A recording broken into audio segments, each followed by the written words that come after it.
하나는 국민들이 정치인들을 볼 때 우리와 다른 존재다라고 생각하는 경향이 있고 또 정치인들도 특별한 존재라고 생각하는 경우가 많습니다. 네, 네. 근데 민주주의 일반 논리에 의하면 그냥 월급 받는 대리인에 불과하고요. 그렇죠. 낮은 자세로 섬겨야지. 그것도 임시직입니다. 그렇습니다. 4년 뭐 임시 계약직에 불과하죠. 정치인은 특별한 존재가 아니라 대리인에 불과하다라는 점을 끊임없이 증명하려고 예. 노력했는데 예. 그런 측면에 좀 도움이 될 것 같았고요. 하나 이기적 판단을 하나 한다면 뭐예요?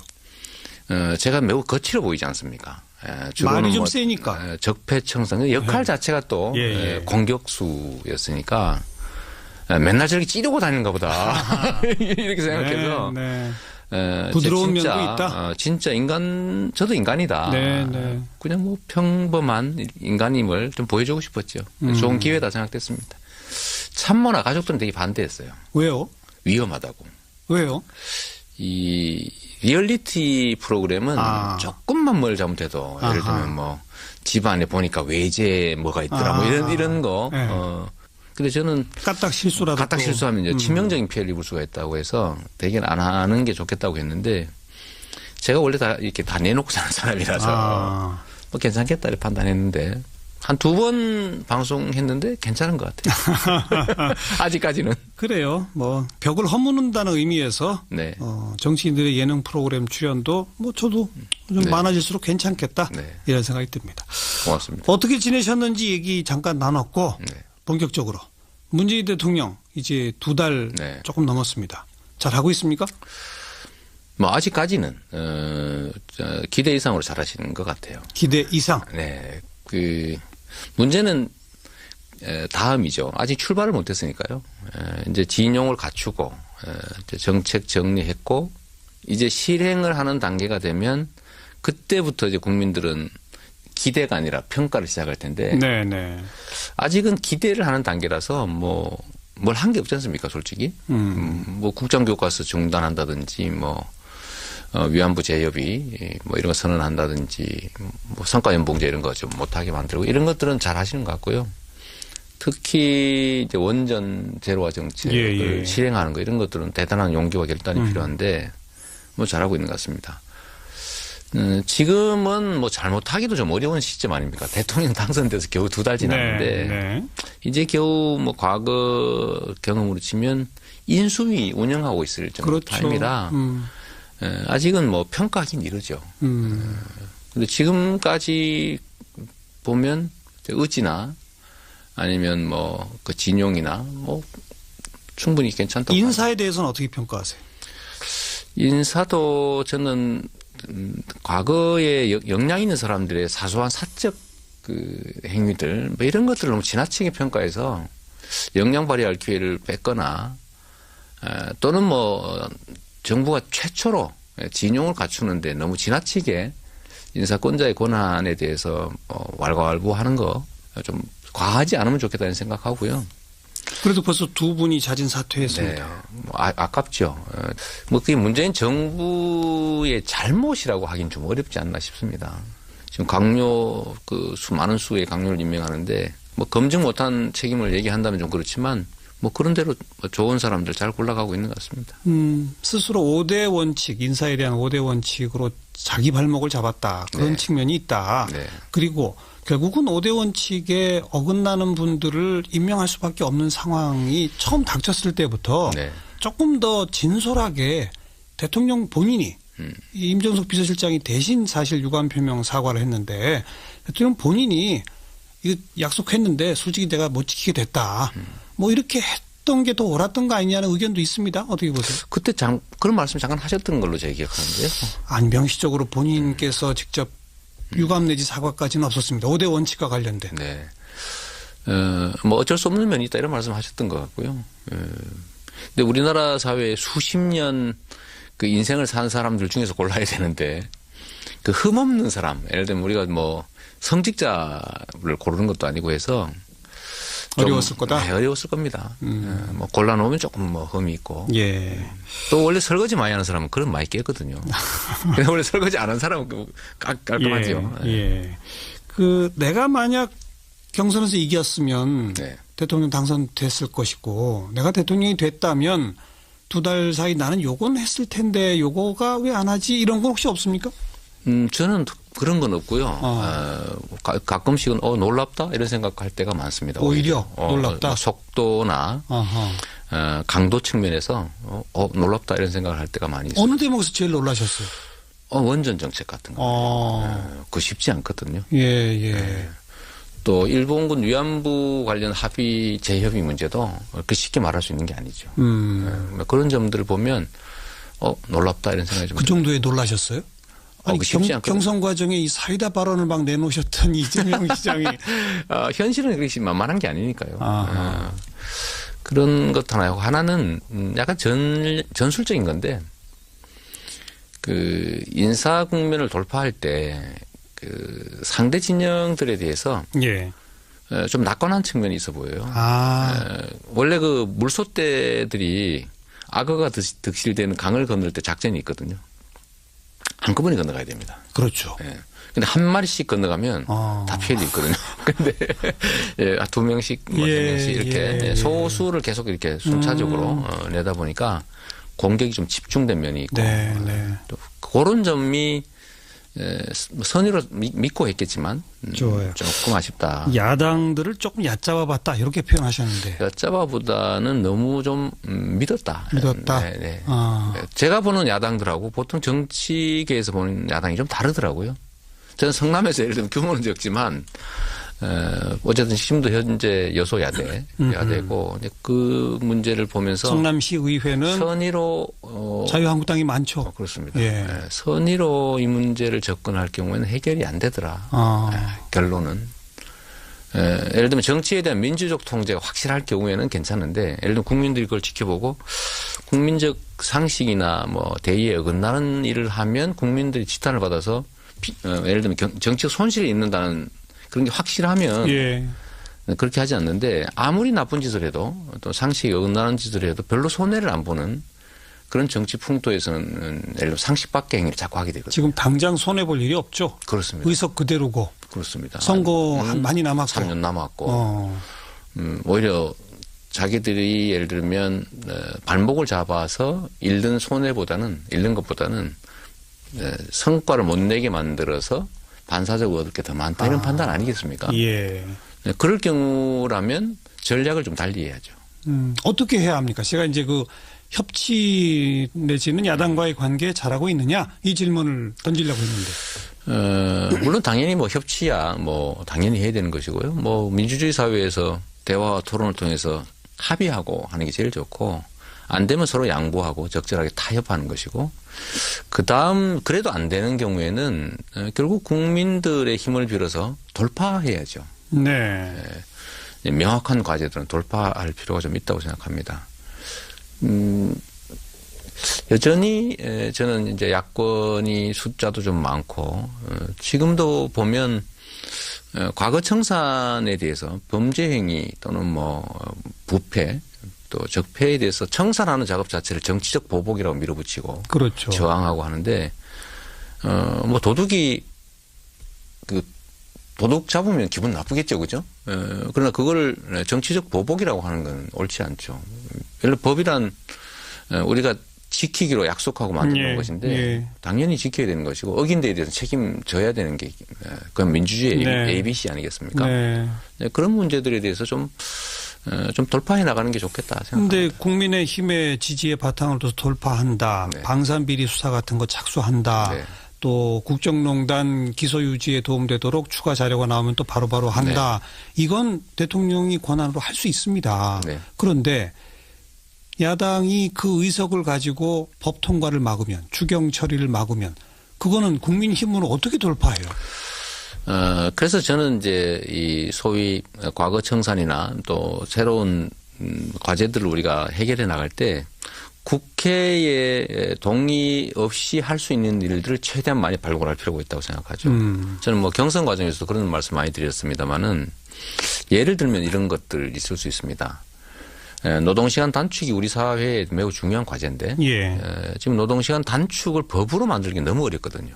동의가 될 리가 없지 않습니까? 그럼 기존에 있는 법 체계 내에서 정부의 소위 행정 재량권을 최대한 발휘하는 거죠. 철저하게 초과근로 단속하고 초과근로 수당을 엉터리로 예를 들면 적게 지급하는 게 대체적으로 현장의 그렇죠. 반응인데 그 철저하게 관리하고 엄벌하고 이러면 노동시간들은 현행 법제에서도 40시간만 제대로 지켜지고 또 예를 들면 40시간을 초과하는 부분에 대해서 철저하게 50% 가산임금이 진짜로 지급되면 누가 40시간 추가 근로를 시키겠습니까? 신규 고용하겠죠. 그렇죠. 이제 그런 방향으로 좀 방향을 잡는 게 좋겠다 생각이 들고 또 행정입법 재량이 예를 들면 상당히 광범해요. 시행령으로 할 수 있는 일들. 맞습니다. 네. 왜냐하면 박근혜 대통령은 나쁜 쪽으로 그걸 남용했죠. 예. 예를 들면 국민의 권리 또는 대의에 반하는 걸 막 시행령으로 만들어 시행했지만 국민의 뜻에 부합하는 방향으로 국민의 권리와 알겠습니다. 이익을 넓히는 방향으로 만드는 건 얼마든지 할 수 있죠. 국정교과서 같은 거 중단하는 것이 바로 그런 거죠. 결단하면 되는 거고요. 근데 바로 이제 그런 조치들이 집권 초반에 몇 개 되니까 야당에서는 무슨 시행령 정치냐 이러면서 또 비판을 했는데 비판 있더라도 그건 국민의 힘을 가지고 돌파한다. 나쁜 일이 아니니까요. 예를 들면 법이라고 하는 것이 법 자체를 위해서 있는 게 아니라 결국은 이제 국민을 위한 정치 행정의 기준을 만든 거니까 국민을 위해서 국가에 도움이 되는 방향이라면 많이 하는 게 맞지요. 수단과 목적을 명확하게 해야 됩니다. 네. 자, 그런 돌파를 해내고 국민 지도가 더 올라가고 그럼 야당도 결국 법 처리 과정에서도 협조할 수밖에 없겠죠. 그렇습니다. 저는 잠시의 저항 때문에 생기는 혼란을 감수해야 된다고 생각하죠. 지금 국민들은 지금은 계획을 보고 기대를 하면서 소위 국민 지지도가 높지만 일정 시간이 지나면 이제 실적을 요구하게 됩니다. 아까 말씀하신 것처럼 평가 단계에 간다. 평가 단계 가죠. 예를 들면 내 삶이 좋아졌느냐. 이 사회가 진짜로 바뀌었느냐. 그런데 그때는 실질적으로 저항하는 사람들, 저항하는 세력들을 넘어야 되는데 그 저항이 만만치 않습니다. 않죠. 아까 언급하신 원전 부분도 그렇고요. 또 며칠 전 정리된 최저임금도 그렇고요. 정해지자마자 이제 야당에서 또 일부 언론에서 아주 대대적인 공격을 이미 하고 있거든요. 근데 그런 것을 두려워하면 안 되죠. 그래서 저는 전에 한번 이런 공고를 드린 일이 있는데 예를 들면 70% 80% 높은 지지율을 유지하기 위해서 노력하는 게 아니라 50% 후반대 정도의 지지율을 안정적으로 장기적으로 유지하는 게 중요하다. 근데 그건 뭘 의미하냐면 반대와 저항을 일부 감수해야 된다. 알겠습니다. 할 일을 꼭 해라. 그게 결국은 성과와 실적이 있어야 국민들이 계속 믿어주죠. 그리고 아무튼 야당 대표들하고도 계속 만나자고 하는데 홍준표 대표는 안 간대거든요. 아직은 급하지 않는가 보죠. 홍준표 대표에 대해서 한마디 하신다면. 글쎄, 야당의 최고, 그냥 거대 야당 대표신데, 여전히 과거에 묻혀 계신 것 같아요. 제가 홍준표 경남지사 시절, 홍준표 전 지사 덕분에 제가 많은 좋은 평가를 받게 되기도 했습니다만, 상대적으로. 저와 반대되는 정치들이 워낙 많아서요. 그러긴 한데, 지금도, 본질적으로 그 국민들을 좀 무시하고 있지 않느냐는 생각이 좀 듭니다. 과거의 행태를 답습하고 있는 느낌이 들어요. 좀 유명해지는 게 정치적 영향력을 키우는 것이다 이런 생각일 수도 있겠고 니들이 어떻게 하겠냐 이런 생각도 좀 있는 것 같은데 국민들은 촛불 혁명 국민을 지나면서 진짜 많이 진화했다고 생각됩니다. 큰 코 다칠 수가 있겠다라는 말씀을 드리고 싶어요. 성남시 관련 현안 한 두 가지만 그 고등학교 학생 교복 무상 지원하기로 해서 사업비를 29억 좀 넘게 했는데 지금 여소야대인 성남시 의회가 전액 삭감했거든요. 작년 본예산에서 이미 삭감했고 이제 제가 추경에 2번을 냈는데 계속 삭감하고 있습니다. 반대 이유가 재밌어요. 저소득층 우선이다. 이런 얘기를 해요. 그래서 600명분만 빼고 나머지를 삭감했는데 우리가 가끔씩 오해하는 게 있습니다. 저소득층 우선과 저소득층만 이걸 구분해야 되거든요. 근데 우리는 이미 예산을 확보를 해서 예를 들면 가로등 보수 예산 이런 거 고정비인데 뭐 그런 데서 25% 삭감해서 줄여서 그 한 80억 가까이 됩니다. 뭐 그런 것들로 복지 정책 전환하고 가로등 충분히 유지하고 있으니까 잘하는 거 아니겠어요? 이미 예산을 아껴서 확보해서 해놨는데 가난한 사람만 복지를 하자. 네. 이런 태도인 거죠. 사실은 이제 내세우는 핑계에 불과한데 그 핑계의 논리도 참 구차하다. 그럼 남는 거 어디다 쓰자는 겁니까? 근데 이번에 또 한번 내볼 가로등 생각이죠. 교체에 쓰자는 거겠죠. 그래 옛날처럼 또 그 얘기는 하지 않아요. 남는 거 어디다 쓸지를 한번 제안해 주면 좋겠는데 그런 건 없습니다. 그냥 삭감하죠. 네. 또 추경 내보실 거다. 제가 경험상으로 우리 성남 시민들한테 필요하고 또 시민들이 선호하는 정책을 소위 이제 거대 야당이 삭감해서 반발하고 그러면 제가 시민한테도 알리거든요. 네. 한 두세 번 지난 다음에 통과가 되더라고요. 아, 그래요?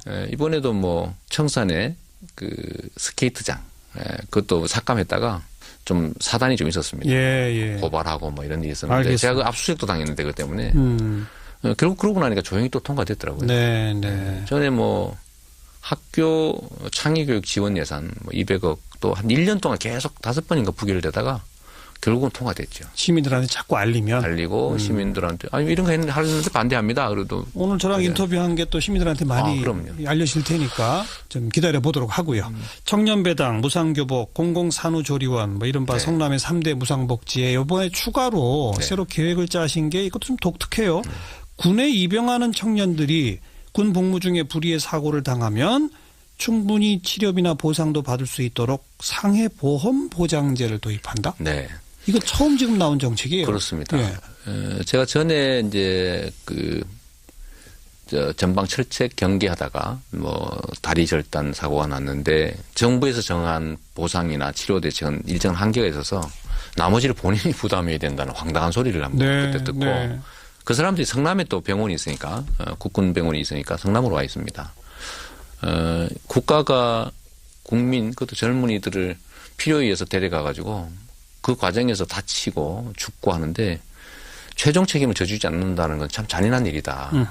그래서 우리 성남시라도 최종 보장을 좀 해주자라는 차원에서 저희가 보험제도를 한번 도입해 보기로 했습니다. 그러니까 군에 입영하는 순간부터 제대할 때까지 보험이 적용되는 거고 그렇습니다. 보험료를 시가 내주는 거고 보험회사랑 얘기가 됐습니까? 네. 뭐 그런 보험이 있습니다. 그래요? 저희가 자전거 보험도 하고 있거든요. 예. 자전거는 개별 보험을 안 들어줍니다.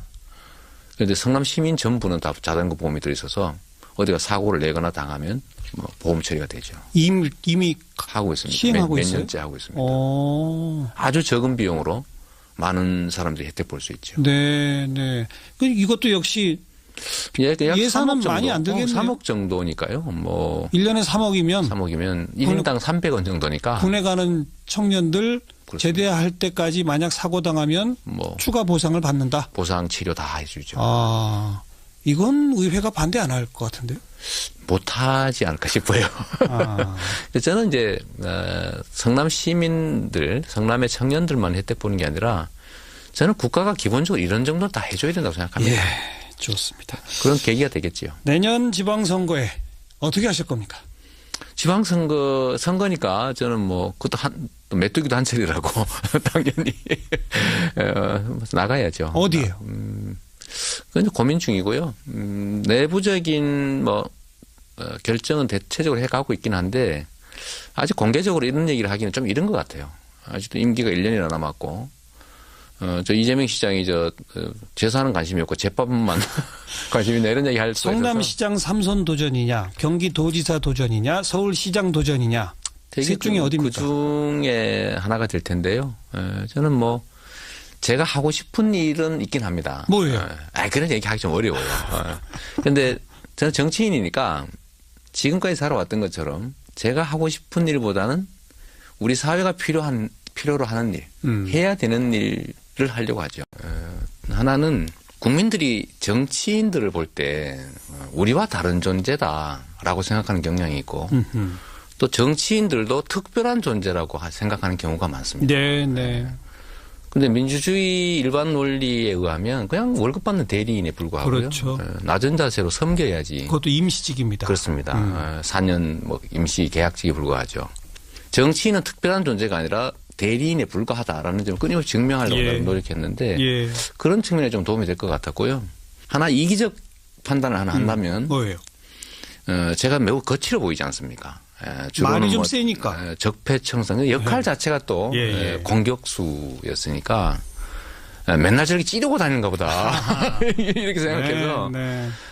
부드러운 진짜, 면도 있다. 진짜 저도 인간이다. 네, 네. 그냥 뭐 평범한 인간임을 좀 보여주고 싶었죠. 좋은 기회다 생각됐습니다. 참모나 가족들은 되게 반대했어요. 왜요? 위험하다고. 왜요? 이 리얼리티 프로그램은 조금만 뭘 잘못해도 예를 들면 뭐 집안에 보니까 외제 뭐가 있더라 뭐 이런 거. 네.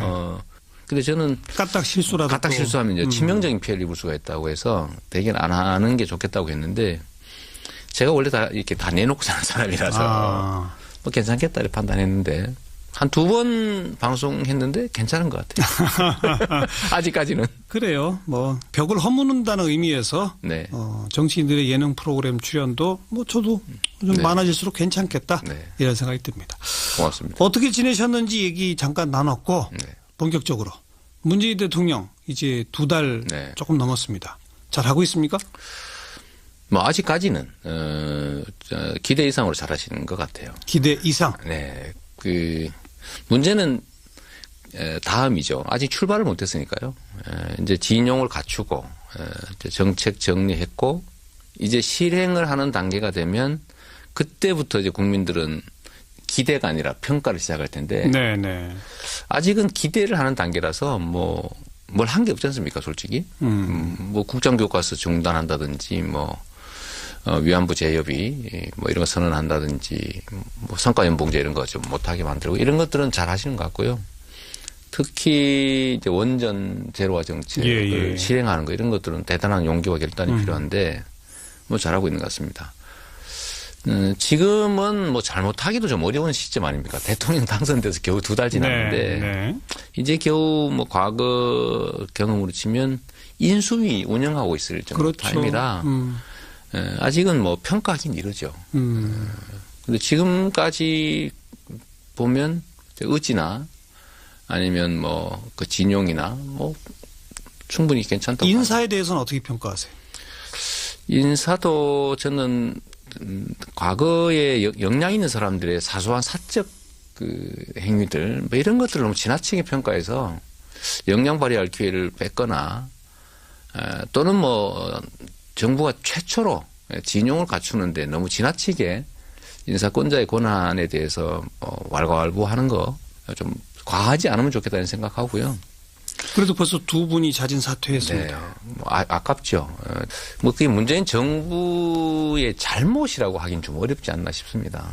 지금 강요 많은 수의 강요를 임명하는데 뭐 검증 못한 책임을 얘기한다면 좀 그렇지만 뭐 그런 대로 좋은 사람들 잘 골라가고 있는 것 같습니다.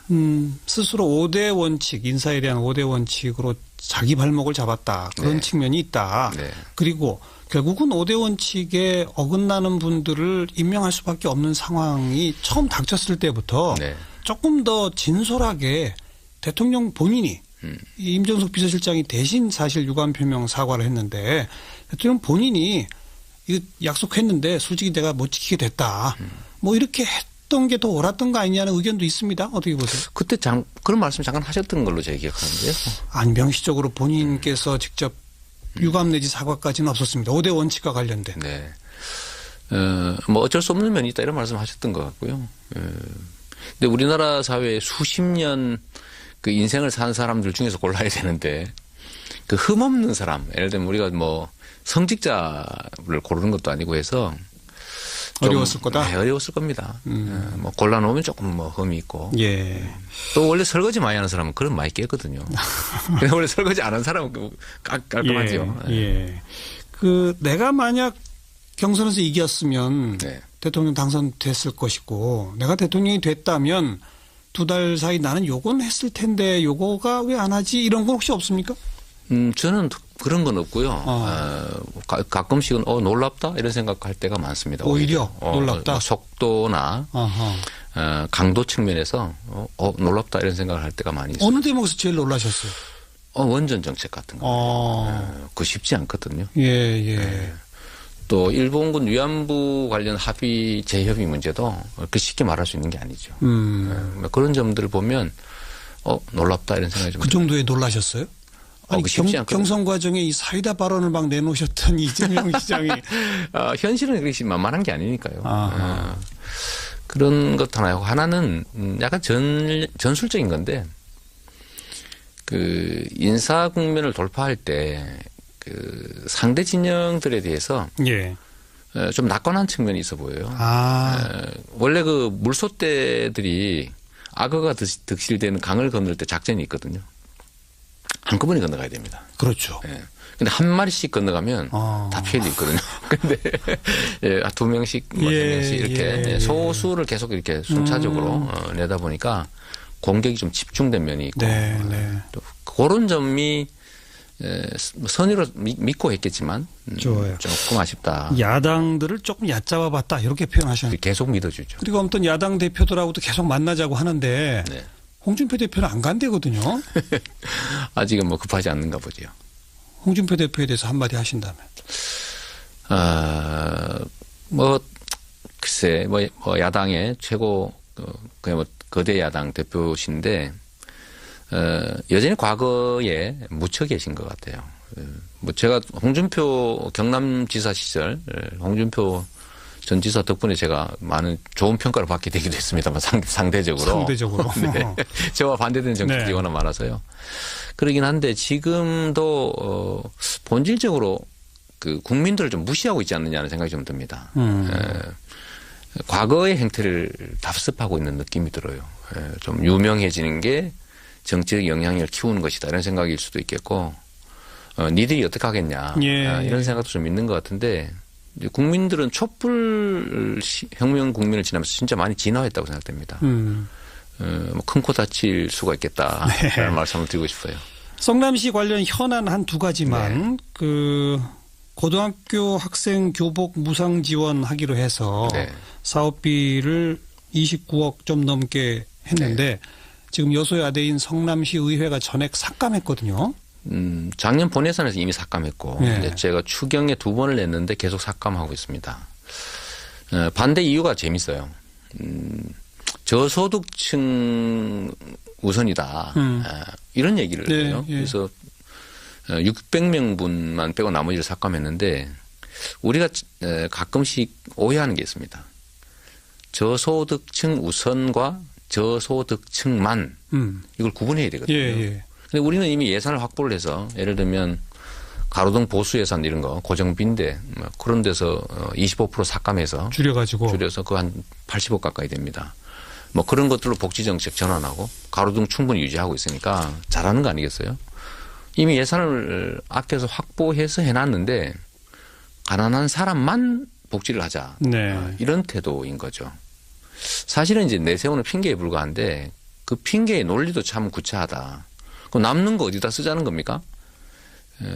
근데 이번에 또 한번 내볼 가로등 교체에 쓰자는 거겠죠. 그래 옛날처럼 또 그 얘기는 하지 않아요. 남는 거 어디다 쓸지를 한번 제안해 주면 좋겠는데 그런 건 없습니다. 그냥 삭감하죠. 또 추경 내보실 거다?